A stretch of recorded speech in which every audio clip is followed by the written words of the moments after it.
Hello everyone, welcome back to silent learning. Akhila miss ആണ്. ഇപ്പൊ നമുക്കറിയാം സ്കൂളിലൊക്കെ സ്റ്റാർട്ട് ചെയ്തിട്ടുണ്ട് അല്ലെ, നമ്മുടെ ക്ലാസ്സുകളും കാര്യങ്ങളൊക്കെ ഇതാ ജസ്റ്റ് എന്താണ് തുടങ്ങിയിട്ടുണ്ടാവും. അപ്പൊ ഇന്ന് മിസ് വന്നിട്ടുള്ളത് നമ്മുടെ ടെക്സ്റ്റ് ബുക്കുമായിട്ട് ബന്ധപ്പെട്ട് നമ്മുടെ കുറച്ച് കാര്യങ്ങളൊക്കെ ഒന്ന് പരിചയപ്പെടുത്താൻ വേണ്ടിയിട്ടാണ്. അപ്പൊ നമുക്കറിയാം സയൻസ് എന്ന് പറയുന്ന സമയത്ത് പ്രധാനമായിട്ട് നമുക്ക് 3 സബ്ജക്റ്റുകൾ ഉണ്ട്. സയൻസ് എന്ന് പറഞ്ഞിട്ടാണ് നമ്മൾ പഠിക്കുന്നത്, സയൻസ് എന്ന് പറഞ്ഞിട്ടാണ് നമ്മൾ എക്സാം എഴുതുന്നത്. എന്നാലും അതിനകത്തുള്ള ചാപ്റ്റേഴ്സിനെ നമുക്ക് എന്ത് ചെയ്യാൻ പറ്റും, 3ആയിട്ട് ഡിവൈഡ് ചെയ്യാൻ വേണ്ടിയിട്ട് പറ്റും. അവിടെ നമുക്ക് ഇതാ ഈ കാണുന്ന ബയോളജി ഉണ്ട്, ഫിസിക്സ് ഉണ്ട്, അതുപോലെ തന്നെ എന്താണ് കെമിസ്ട്രിയും ഉണ്ട്. അപ്പോൾ ഓരോന്നിലുമായിട്ട് നമ്മൾ ഒറ്റൊരു ടെക്സ്റ്റ് ബുക്കാണ് നമ്മൾ പഠിക്കുന്നത് എങ്കിൽ പോലും അതിനകത്ത് വരുന്ന ചാപ്റ്റേഴ്സ് അല്ലെങ്കിൽ അതിനകത്തുള്ള കോൺസെപ്റ്റുകൾക്ക് അനുസരിച്ച് നമ്മൾ എന്ത് ചെയ്യാണ്, നമ്മുടെ സൗകര്യത്തിനനുസരിച്ച് ഇങ്ങനെ കാറ്റഗറൈസ് ചെയ്ത് പഠിക്കുകയാണ് ചെയ്യുന്നത്. അപ്പോൾ കെമിസ്ട്രി റിലേറ്റഡ് ആയിട്ടുള്ള ചാപ്റ്റേഴ്സ് എന്ന് പറയുന്ന സമയത്ത് ഈ ഒരു ടെക്സ്റ്റ് ബുക്കിൽ അല്ലേ, നമ്മുടെ 6 CBSEയുടെ മാറിയിട്ടുള്ള ടെക്സ്റ്റ് ബുക്കാണ്, കഴിഞ്ഞ വർഷം മാറിയിട്ടുള്ള ടെക്സ്റ്റ് ബുക്കാണ്. അത് തന്നെയാണ് നിങ്ങൾ ഈ വർഷവും ഫോളോ ചെയ്യുന്നുണ്ടാവുക. അപ്പോൾ അതിനകത്ത് നമ്മൾ നോക്കുന്ന സമയത്ത് 4 ചാപ്റ്റേഴ്സ് നമുക്ക് കാണാൻ പറ്റും. ഫസ്റ്റ് വൺ എന്ന് പറയുന്നത് മെറ്റീരിയൽസ് അറൗണ്ട് us എന്ന് പറയുന്ന ഒരു ചാപ്റ്റർ ആണ്. നെക്സ്റ്റ് എന്ന് പറയുന്നത് A journey through States of water ആണ്. ആൻഡ് തേർഡ് വൺ എന്ന് പറയുന്നത് methods of separation in everyday life ആണ്.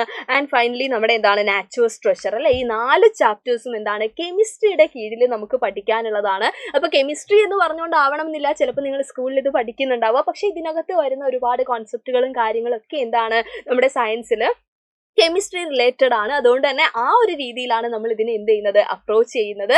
ഇതിനകത്തുള്ള കാര്യങ്ങളൊക്കെ നമ്മൾ കൃത്യമായിട്ട് എന്ത് ചെയ്യും, ഈ ഒരു വർഷം നമ്മൾ പഠിച്ചിട്ട് മുന്നോട്ട് പോകും അല്ലെ. അപ്പൊ ആദ്യത്തെ ചാപ്റ്റർ നമ്മൾ നോക്കുകയാണെങ്കിൽ മെറ്റീരിയൽസ് അറൗണ്ട് us അല്ലെ, ഒരു പേരിൽ നിന്ന് തന്നെ നമുക്ക് കാര്യങ്ങൾ ഏകദേശം മനസ്സിലാവും. നമ്മുടെ സറൗണ്ടിങ്സിൽ നമ്മുടെ ചുറ്റുപാട് നമ്മൾ നോക്കുന്ന സമയത്ത് ഒരുപാട് മെറ്റീരിയൽസ് നമുക്ക് കാണാൻ പറ്റുന്നുണ്ട് അല്ലെ.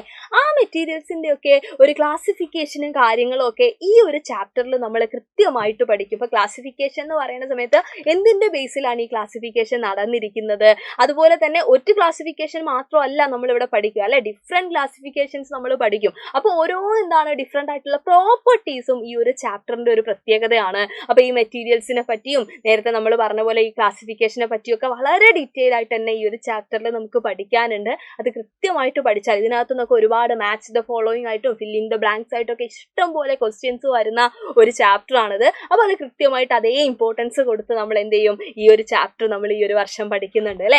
നെക്സ്റ്റ് എന്താണ് A journey through States of water ആയിരുന്നു. അപ്പൊ നമുക്കറിയാം ഡിഫറെന്റ് സ്റ്റേറ്റ്സ് ഓഫ് വാട്ടർ എന്ന് പറയുന്നത് ഏതൊക്കെയാണ്, സോളിഡ്, ലിക്വിഡ്, ഗ്യാസ് അല്ലെ, ഗ്യാഷ്യസ് സ്റ്റേറ്റ് എന്നൊക്കെ പറഞ്ഞിട്ട് പോകുന്നുണ്ട്. അപ്പൊ ഈ 3 എന്താണ് ഡിഫറെന്റ് സ്റ്റേറ്റ്സിനെ പറ്റിയൊക്കെ നമ്മൾ കൃത്യമായിട്ട് എന്ത് ചെയ്യുന്നുണ്ട്, ഈ ഒരു ചാപ്റ്ററിൽ പഠിക്കുന്നുണ്ട്. കൺവേർഷനും കാര്യങ്ങളും വാട്ടർ സൈക്കിളും ഒക്കെ നമുക്ക് എന്ത് ചെയ്യാം, ഈ ഒരു ചാപ്റ്ററിൽ നമുക്ക് പഠിക്കാം. അപ്പോൾ വാട്ടറുമായിട്ട് ബന്ധപ്പെട്ട കാര്യങ്ങളാണെന്ന് നമ്മൾ പറഞ്ഞു അല്ലെ. അപ്പോൾ വാട്ടർ എന്ന് പറയുന്നതിനേക്കാൾ കൂടുതൽ സ്റ്റേറ്റ്സ് ഓഫ് വാട്ടറുമായിട്ട് ബന്ധപ്പെട്ട കാര്യങ്ങളൊക്കെയാണ് ഈ ഒരു ചാപ്റ്ററിൽ നമ്മൾ ഡിസ്കസ് ചെയ്യുന്നത്. ആൻഡ് നമ്മുടെ തേർഡ് വൺ എന്ന് പറയുന്നത് methods of separation in everyday life എന്ന് പറയുന്ന ഒരു ചാപ്റ്റർ ആണ്. അപ്പോൾ ഈ ഒരു ചാപ്റ്റർ ആ പേര് പോലെ തന്നെ നമ്മുടെ എവറിഡേ ലൈഫിൽ നമ്മൾ ഒരുപാട് മെത്തേഡ്സ് സെപ്പറേഷന് വേണ്ടി യൂസ് ചെയ്യുന്നുണ്ട്. ഇപ്പോൾ സിമ്പിൾ ആയിട്ട് പറയുവാണെങ്കിൽ നമ്മൾ രാവിലെ ഒരു ചായ ഉണ്ടാക്കുന്ന സമയത്ത് ആ ചായ അല്ലേ നമ്മൾ എന്ത് ചെയ്യാറുണ്ട്, ഫിൽട്ടർ ചെയ്യാറുണ്ട്. അപ്പോൾ ഫിൽട്രേഷൻ എന്ന് പറയുന്ന ഒരു മെത്തേഡ് നമ്മൾ അവിടെ യൂസ് ചെയ്യാണ്. അപ്പോൾ അതുപോലെ നമ്മുടെ ഡെയിലി ലൈഫിൽ നമ്മൾ യൂസ് ചെയ്യുന്ന ഡിഫറെന്റ് മെത്തേഡ്സും അതിനുവേണ്ടി നമ്മൾ യൂസ് ചെയ്യുന്ന ഓരോരോ ഉപകരണങ്ങളെ പറ്റിയൊക്കെ നമ്മൾ എന്ത് ചെയ്യും, ഈ ഒരു ചാപ്റ്ററിൽ നമ്മൾ പഠിച്ചെടുക്കുന്നുണ്ട്. ഒരുപാട് അപ്ലിക്കേഷൻ ടൈപ്പ് ക്വസ്റ്റ്യൻസ് ഒക്കെ വരുന്ന ഒരു ചാപ്റ്റർ കൂടിയാണിത്. അപ്പോൾ ആ ഇമ്പോർട്ടൻസ് നമ്മൾ എന്ത് ചെയ്യുന്നു,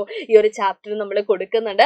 ആൻഡ് ഫൈനലി നാച്ചുറൽ സ്ട്രക്ചർ എന്ന് പറയുന്ന ഒരു ചാപ്റ്റർ ആണുള്ളത്. ഇവിടെ നമ്മൾ ഡിഫറെന്റ് ടൈപ്പ് ഈ ചിത്രത്തിൽ കാണുന്ന പോലെ തന്നെ നമ്മൾ ഒരുപാട് റിസോഴ്സ് ഒക്കെ യൂസ് ചെയ്യുന്നുണ്ട് അല്ലെ. അപ്പോൾ ഡിഫറെന്റ് ടൈപ്സ് റിസോഴ്സ് ഏതൊക്കെയാണ്, എന്തിനൊക്കെയാണ് നമ്മളത് യൂസ് ചെയ്യുന്നത്, അങ്ങനെയുള്ള നമുക്ക് കുറച്ചും കൂടെ പരിചയമുള്ള ഒരു ചാപ്റ്റർ എന്ന് നമുക്ക് വേണമെങ്കിൽ പറയാം. കാരണം നമുക്ക് ഫെമിലിയർ ആയിട്ടുള്ള കുറേ കാര്യങ്ങളാണ് ഈ ചാപ്റ്ററിൽ നമ്മൾ ഡിസ്കസ് ചെയ്യുന്നുണ്ടാവുക. അങ്ങനെ ഈ 4 ചാപ്റ്റേഴ്സും പഠിച്ചു കഴിഞ്ഞാൽ അടിപൊളിയായിട്ട് നമ്മുടെ കെമിസ്ട്രി എന്ത് ചെയ്യുന്നു, നമ്മൾ സെറ്റ് ആക്കിയിട്ടുണ്ടാവും. അപ്പോൾ കോൺസെപ്റ്റ് പഠിക്കുക എന്നുള്ളത് മാത്രമല്ല, അത് റിലേറ്റഡ് ആയിട്ടുള്ള നമുക്ക് അവൈലബിൾ ആയിട്ടുള്ള എല്ലാ മോഡൽ ക്വസ്റ്റ്യൻസും നമുക്ക് എന്ത് ചെയ്യണം, പ്രാക്ടീസ് ചെയ്യണം. അതൊക്കെ പ്രാക്ടീസ് ചെയ്തിട്ട് റിവിഷനൊക്കെ അടിപൊളിയായിട്ട് നടത്തിയിട്ടായിരിക്കും നമ്മുടെ ആനുവൽ എക്സാമിന് നമ്മൾ പോകുന്നുണ്ടാവുക. സോ നമ്മുടെ എന്താണ് നമ്മുടെ 6 CBSEയുടെ കാര്യത്തിൽ മക്കൾ ആരും പേടിക്കേണ്ട ആവശ്യമില്ല. ആകെപ്പാടെ നിങ്ങൾ ചെയ്യേണ്ട ഒരു കാര്യം എന്ന് പറയുന്നത് നമ്മുടെ ലൈവ് ക്ലാസ്സുകളൊക്കെ കൃത്യമായിട്ട് എന്ത് ചെയ്യുക, അറ്റൻഡ് ചെയ്യുക. ഈ ചാപ്റ്റേഴ്സിന്റെ ഒക്കെ ലൈവ് ക്ലാസ്സുകൾ ഇതാ ഇനി വരുന്ന ദിവസങ്ങളിലായിട്ട് നമ്മൾ കണ്ടക്ട് ചെയ്യും. അപ്പോൾ ലൈവ് ക്ലാസ്സിന്റെ കൂടെ തന്നെ ഇങ്ങനെയുള്ള കുഞ്ഞു കുഞ്ഞു വീഡിയോസിലായിട്ട് നമ്മൾ കൂടുതൽ കാര്യങ്ങൾ, കുഞ്ഞു കുഞ്ഞു കോൺസെപ്റ്റുകളൊക്കെ നമുക്ക് എന്ത് ചെയ്യാം,